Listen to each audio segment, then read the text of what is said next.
I'm right up there with them. I mean, my understanding is that he didn't pre-clear this with anybody. And I think there was a reason for that. He has surrounded himself with some of the most pro-Israel, pro-Zionist Americans possibly. And if he had done the normal staff coordination processes, it would have leaked this to Benjamin Netanyahu in advance. The Israelis would have been given advance copies. People would have met on the side and to pre-brief the Israelis. Apparently, Trump didn't tell anybody that this was happening, including Netanyahu, and took him by surprise. And you have to ask yourself why. Why would that be the case?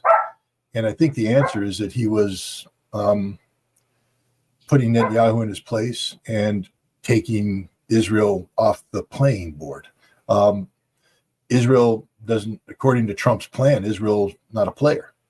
The Israeli army won't be involved. Israeli security won't be involved. Israel's not going to be. And everything that Israel thought was going to happen with Gaza isn't happening under Trump's plan. So you have to ask yourself why that would be. Why would this president who has said he's a great friend of Israel, who has surrounded himself with Zionists and such, make a decision to humiliate Benjamin Netanyahu in front of the world stage and take Israel off the playing board? And I think it relates to a statement that he made, after his first term, where someone talked about Middle East peace process, and he said, "Look, there's two players here, but one of them doesn't want peace, and that is Israel." So he knows that Israel is the problem. He knows that Benjamin Netanyahu is the problem. Also, that's why he reposted Jeffrey Sachs's condemnation of Benjamin Netanyahu. Why would Trump do that if he was, the compliant puppet of Netanyahu? Because he's not. He doesn't like Netanyahu. He recognizes that Netanyahu is the problem, not the solution. And so he did this. That's the only way to read this. There's no other way to read this than that. But then we can look at what he put on the table. It's so absurd, outrageous, and unrealistic that it's just not going to happen. Why would he do that? Why would Donald Trump make that his opening gambit? Because that's how Donald Trump always operates. I'm not saying it's always successful.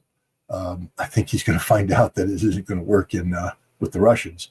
But on this state, let me ask you, it's a rhetorical question, but if Donald Trump had gone back to business as usual, that is, leaning heavy towards Israel for a solution, that means there would never be a solution, just more death and destruction, endless fighting. For the Palestinians, no hope whatsoever. For the Arab world, continued humiliation. And so he had to do something different. What he put on the table was completely different. It's unlike any proposal that's ever been put out there before. But it's not a solution.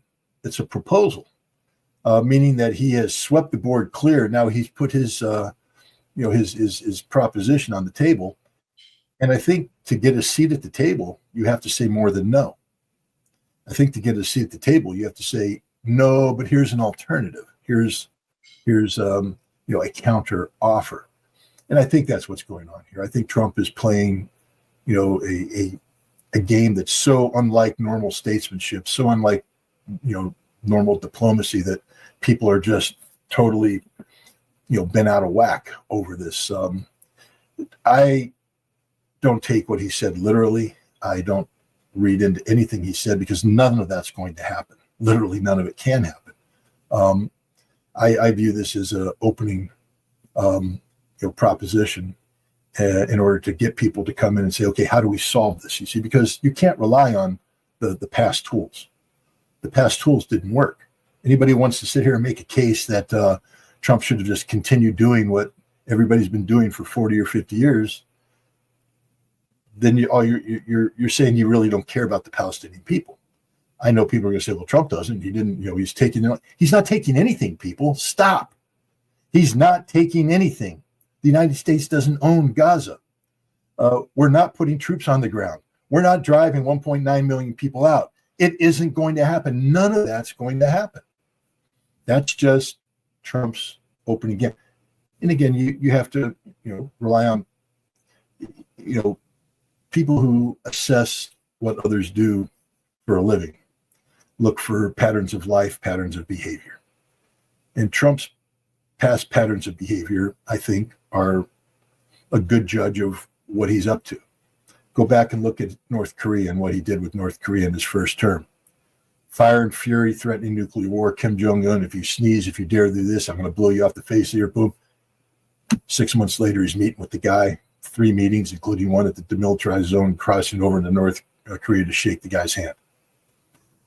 I don't think anybody who heard Donald Trump speak at the United Nations said, that's how this ends. And I can almost guarantee you that how this ends isn't going to be anything like the statement made by Donald Trump in the White House.